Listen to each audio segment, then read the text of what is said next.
প্রশাসনকে আগামীতে কোনোভাবেই সুষ্ঠু নির্বাচন সম্ভব নয়। প্রশাসনকে পুনর্গঠন করতে হবে।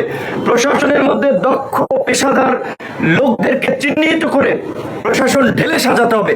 আজকে দেখেন সচিবালয়ের মতো স্পর্শকাতর জায়গা, সেন্সিটিভ জায়গা, সেইখানের জন্য 2-3 স্তরের নিরাপত্তা থাকা দরকার।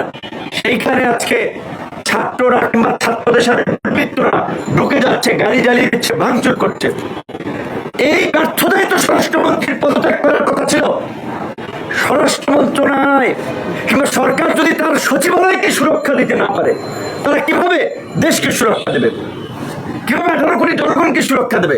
কিভাবে নির্বাচন করবে? আমি একটা ঘটনা, আমার এলাকার ঘটনা বলেছিলাম যে একটা এলাকা অবরুদ্ধ হয়েছিলাম, শেষ পর্যন্ত সেনাবাহিনীর হস্তক্ষেপে সেখান থেকে মুক্ত হতে হয়েছে।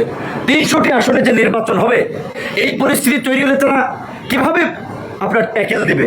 যেই কারণে কিন্তু আমরা বারবার বলছি যে অবশ্যই রাতারাতি আমরা ডিসি তৈরি করতে পারবো না, এসপি পয়দা করতে পারবো না, ওসি ইউনো পয়দা করতে পারবো না।